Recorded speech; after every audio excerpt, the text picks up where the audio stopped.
하나님 종의 헌신과 부름에 대하여, 쓰임에 대하여 이런저런 설도 많고 이론도 많습니다.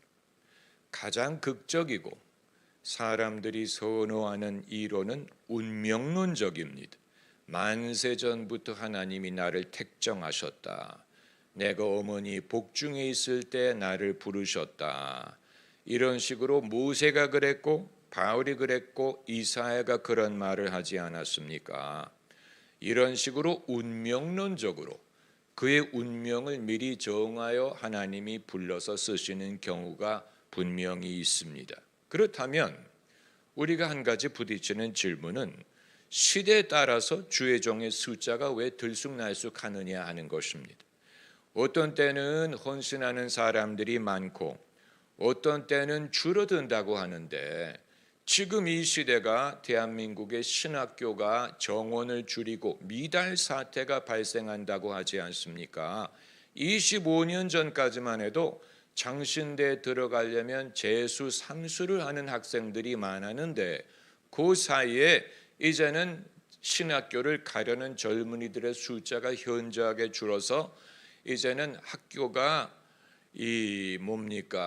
적자 운영을 하고 교수님들의 숫자가 줄어들고 캠퍼스를 줄이고 미달 사태가 발생한다고 하는데, 만약에 하나님이 당신의 쓰실 사람을 운명론적으로 부르시는 것이라면 어떤 때는 적게 부르고 어떤 때는 많이 부르신다는 것입니까? 그것보다는 사람의 변화에 좌우되는 면이 분명히 있습니다. 믿고 헌신하는 사람의 숫자가 많을 때는 숫자가 많아졌다가 그것이 줄어들면 숫자가 주는 것은 그건 당연한 것입니다. 우리가 하나님의 부르심, 소명, 운명론적인 것에 대해서 매력을 느끼는 이유는 그게 더 내가 하나님의 계획 속에 있어 하나님의 강권적인 뜻에 의한 것이야, 내가 나를 부른 게 아니야, 하나님이 나를 선택했기 때문에 나는 순응한 것뿐이야, 거대한 하나님의 파도에 의해 쓸려가게 되었어. 이것이 더 확신을 주는 면이 있죠. 그러나 더 깊이 생각을 해보면 말로는 하나님의 부르심, 하나님의 예정이라고 하지만 초점이 나에게 있다는 것. 내가 그만큼 특별해.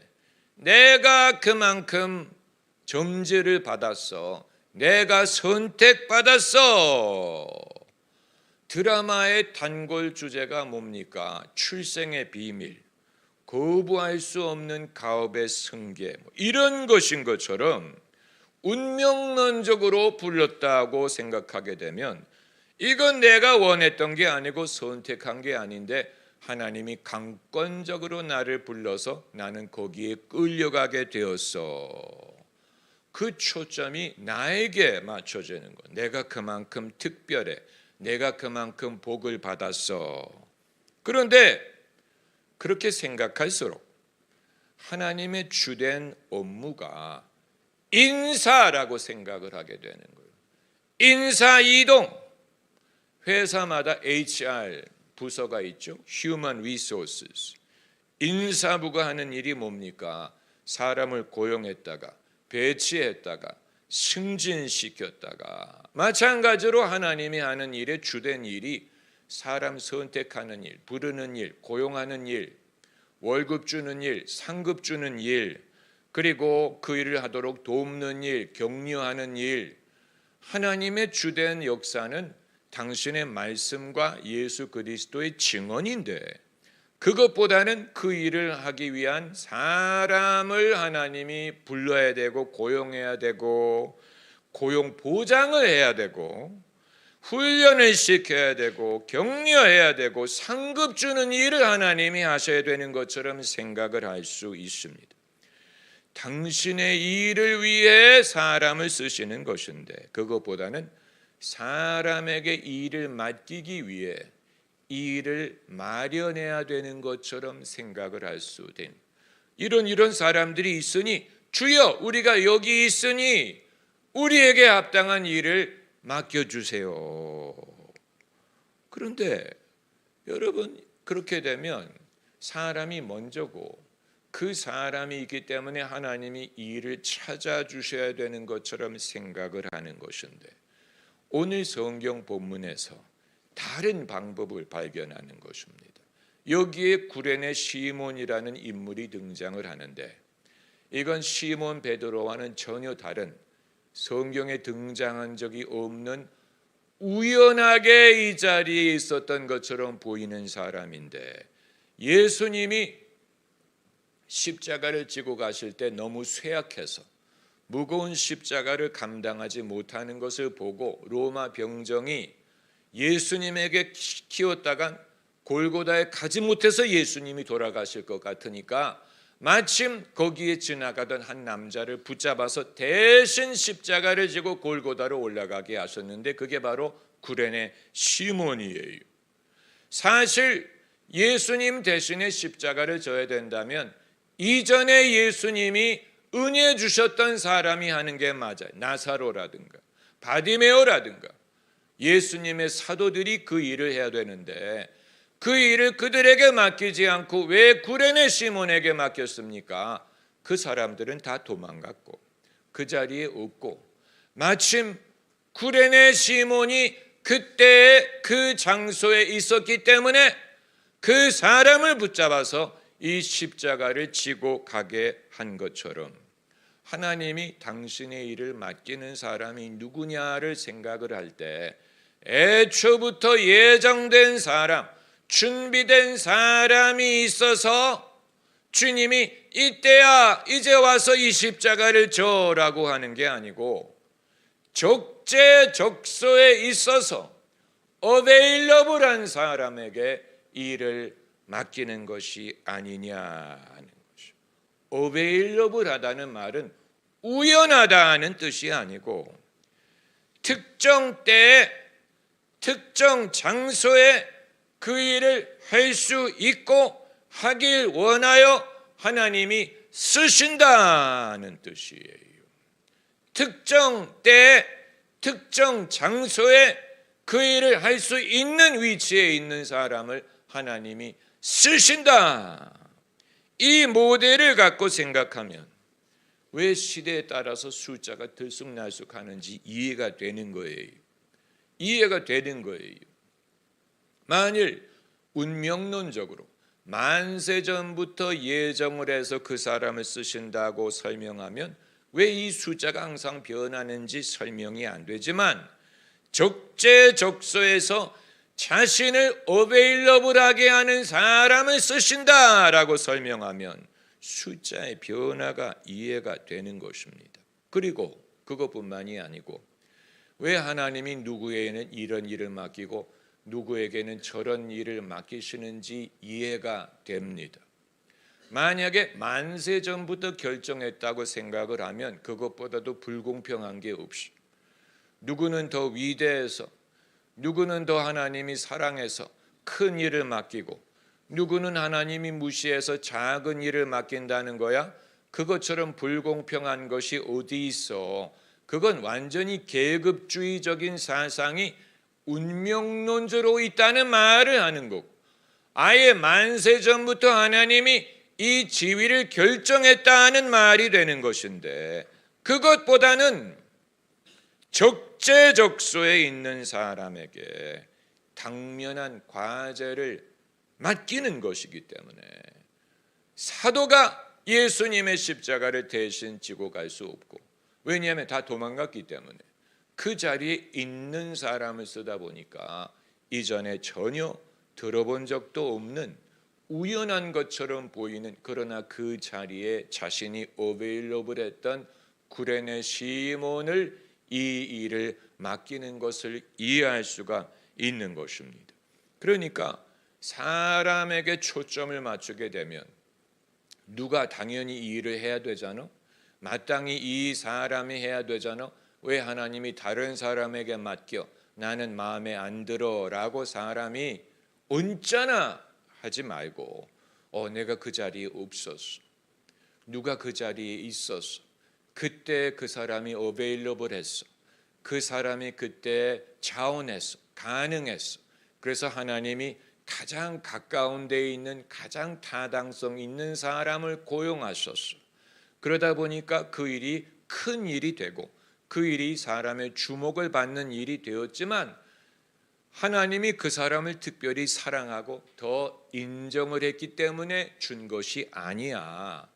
반대로 내게 작은 일을 주신 것이 내가 덜 사랑을 받고 덜 인정을 받기 때문이 아니고 만약 그때 내가 그 자리에 있었다면 나도 그 일을 했을 거야.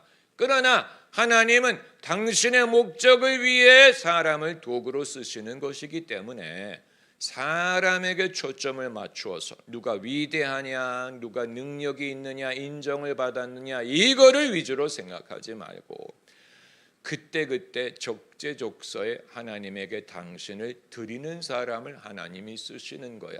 나도 이 일을 충성스럽게 하다 보면 하나님이 필요할 때에 큰 일을 발견할 수도 있을 거야. 있는 자리에서 나는 최선을 다하고 내 자신을 하나님께 드리도록 애를 써야지.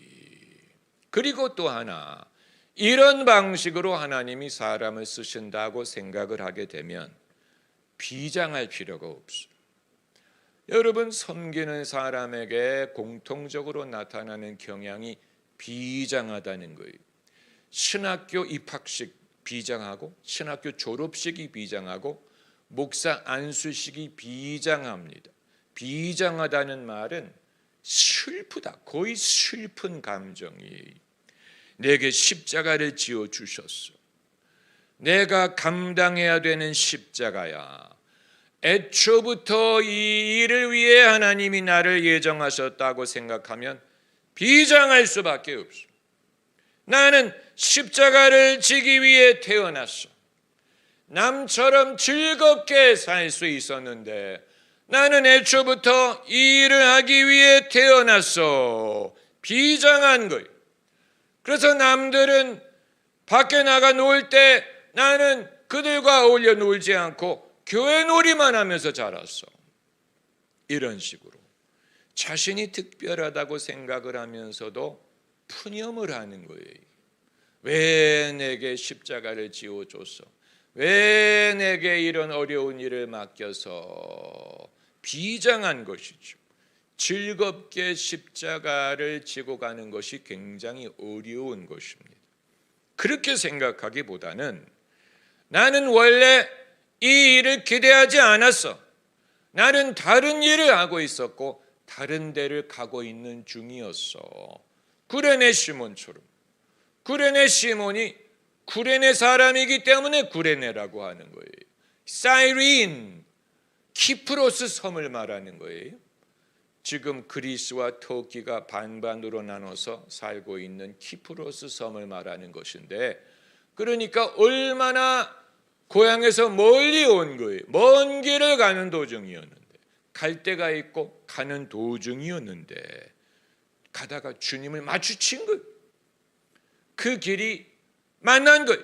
주님이 가시는 길과 구레네 시몬이 가는 길이 마주친 거예요.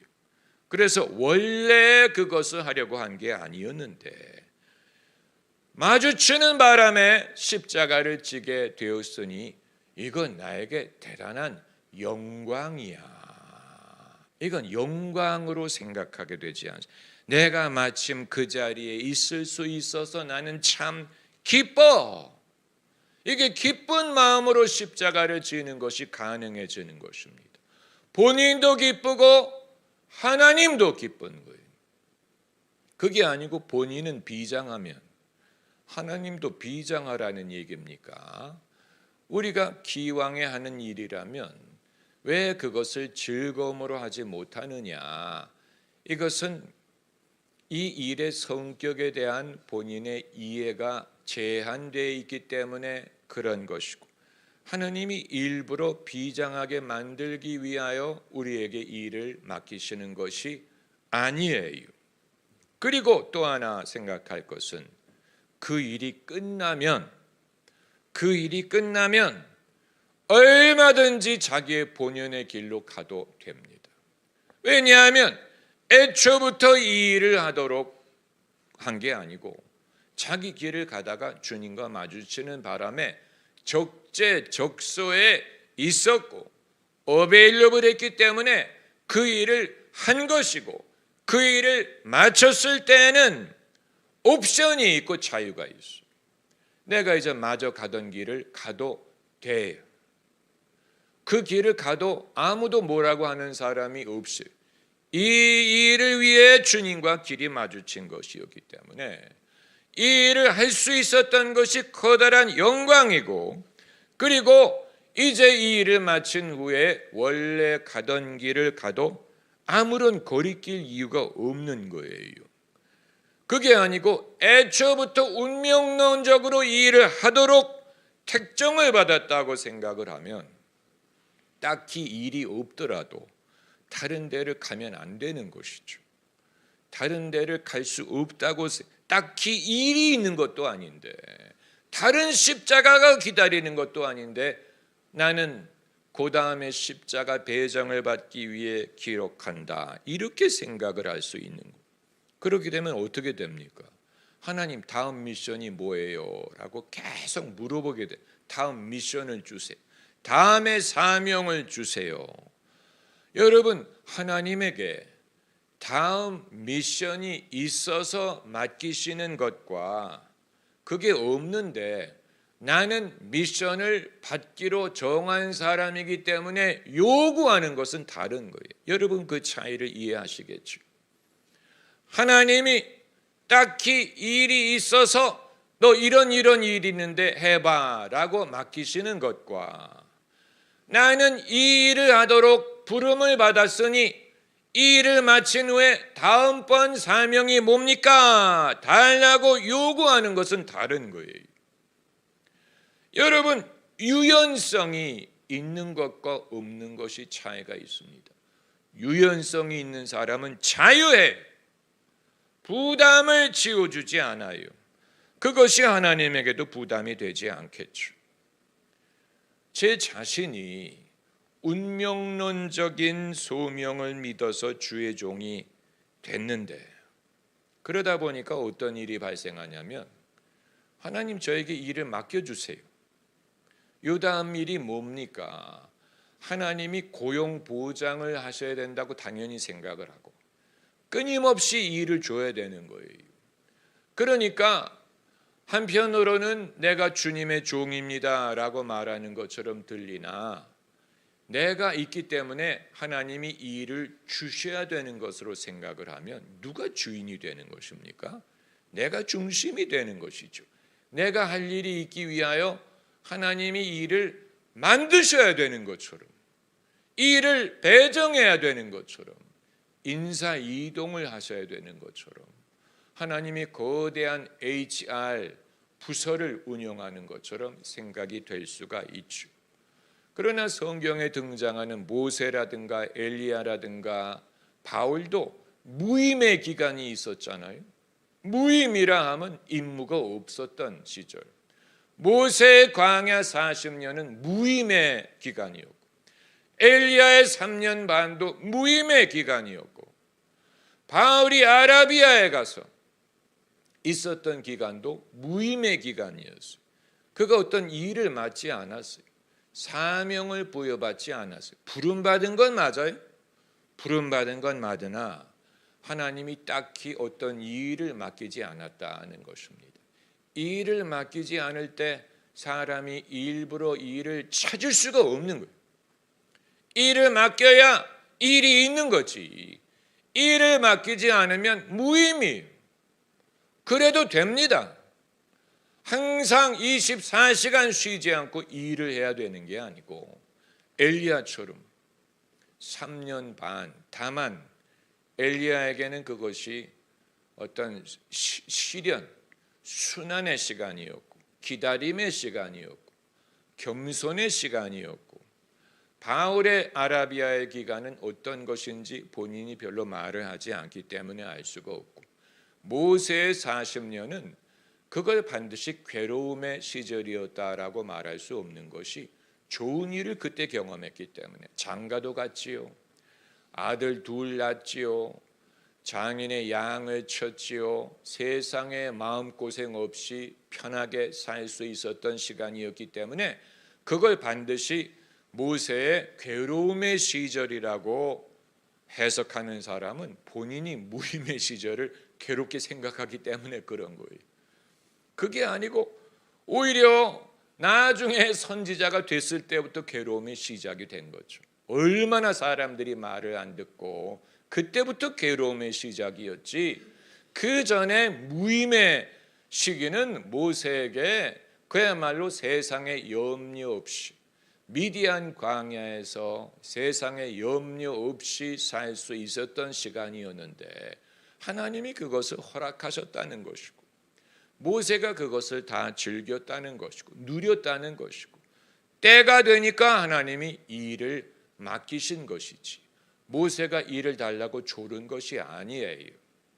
엘리야가 이 일을 달라고 조른 게 아니고 바울이 이 일을 달라고 조른 게 아니에요. 우리도 마찬가지. 우리가 하나님에게 이 일을 달라고 졸릴 필요가 없어요. 만약에 졸라서 얻는 것이라면 그건 이상한 것입니다. 그건 하나님의 일이 아니죠. 하나님의 일이 아니고 우리의 졸음 때문에 하나님이 마지못해 이거라도 해라, 이거라도 하고 있어라 라고 임시로 맡긴 일일 수도 있는 것입니다. 그러므로 하나님의 일이 있는 곳을 우리가 찾아가야 됩니다. 그걸 알고 찾아갈 수도 있고 모르고 찾아갈 수도 있지만 믿음의 사람은 하나님이 자유를 주셨을 때 반대 방향으로 가려는 성향이 있는 사람이 아니기 때문에 그 본래 신앙의 성향상 하나님의 일이 벌어지는 곳으로 갈 가능성이 높죠. 하나님이 계신 곳 예루살렘, 하나님이 일하시는 곳 다락방, 성령이 역사하시는 곳 빌립이 길을 마주칠 수 있는 곳 에티오피아 사람을 마주칠 수 있는 곳 이런 식으로 하나님의 역사가 있는 곳으로 가까이 다가가려는 경향을 가진 사람과 그렇지 않은 사람이 있을 수는 있어요.